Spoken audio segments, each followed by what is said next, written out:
Good morning. It's MotionPix here, looking to put you in motion. In this video we will be looking at NBA games I like for January 10, 2023. Please like and subscribe so you can be notified when our videos release.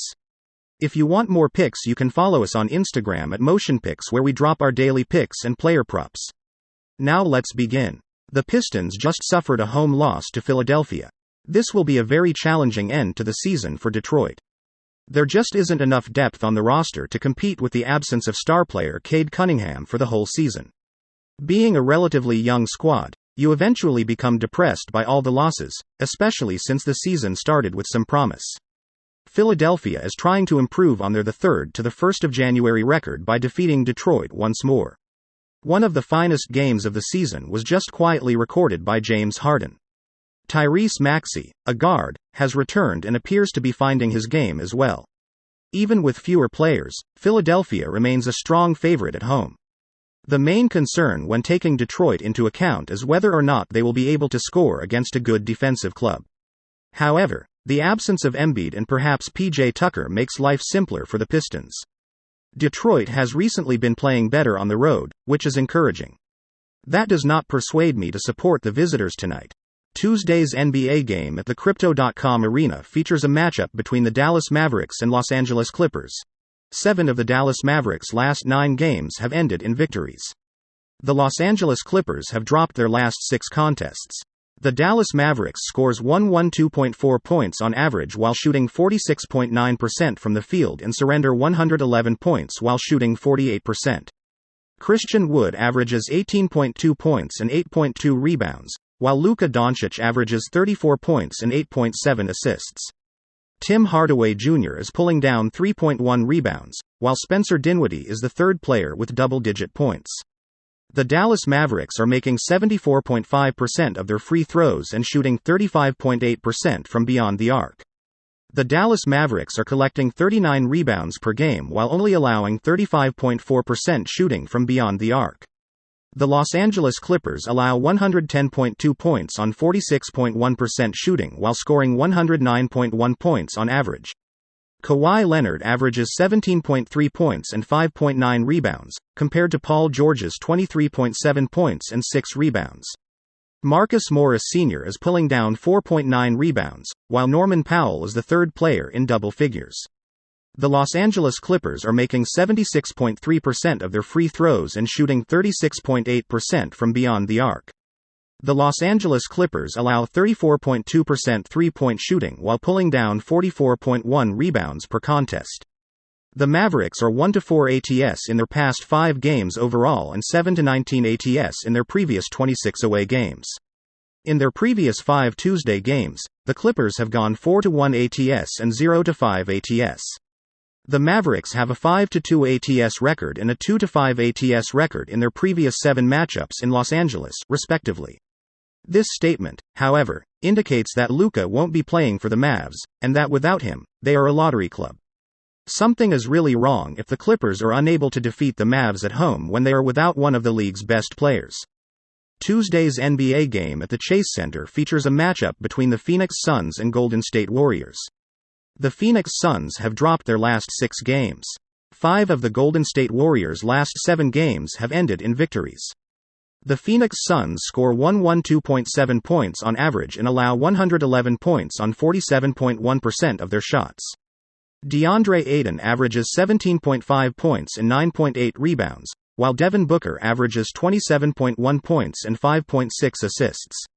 The team's 3rd double-digit scorer is Mikal Bridges, while Chris Paul is pulling down 4.2 rebounds per game. The Phoenix Suns are making 79.4% of their free throws and shooting 38.3% from beyond the arc. The Phoenix Suns are collecting 42.9 rebounds per game while only allowing 35.9% shooting from beyond the arc.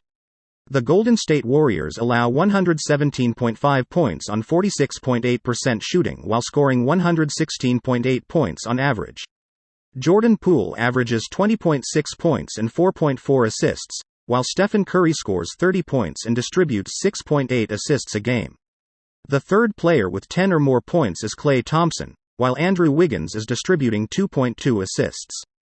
The Golden State Warriors are making 79.6% of their free throws and shooting 37.2% from beyond the arc.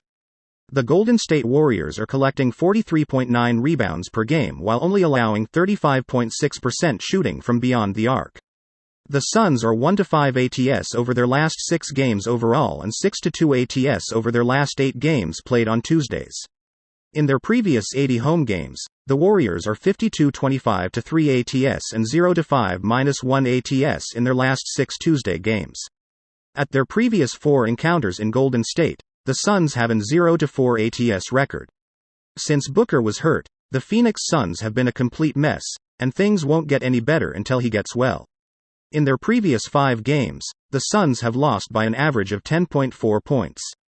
The return of Curry gives the Golden State Warriors, who have performed admirably over the past 2 weeks, a tremendous boost. The Chase Center ought to be jam-packed. Even though that's a big line, I'll lay it.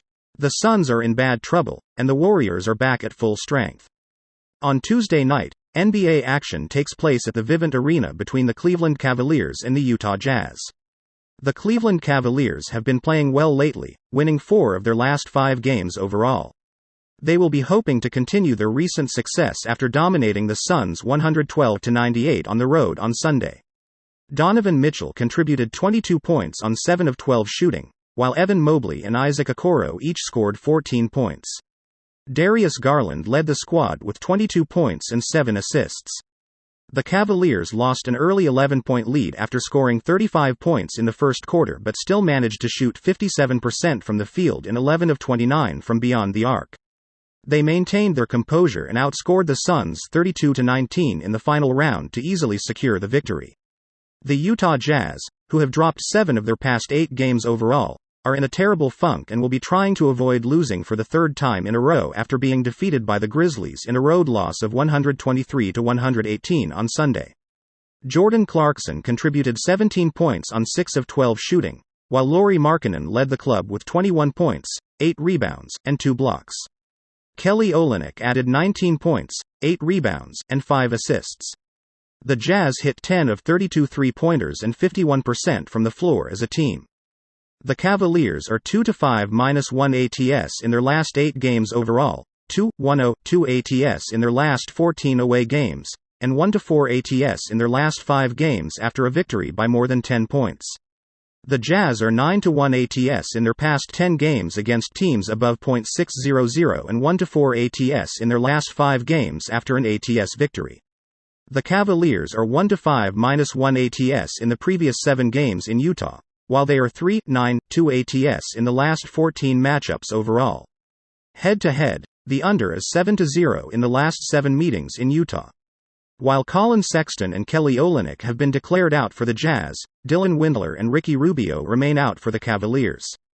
In this meeting, the Cavaliers are unquestionably the hotter team, and they looked fantastic in their lopsided away victory against the Suns on Sunday. With just 1 victory in their previous 8 games, the Jazz are in the midst of their worst losing streak of the year. Sexton and Olynyk are both absent. Although the betting trends favor the Jazz, I have to suggest the Cavaliers will cover the spread. On Tuesday night, NBA action takes place at the Scotiabank Arena between the Charlotte Hornets and the Toronto Raptors. The Charlotte Hornets, who have dropped 6 of their past 8 games overall, are in bad danger. They will be looking to rebound here after being halted in their tracks by the Pacers in a 116-111 road defeat on Sunday.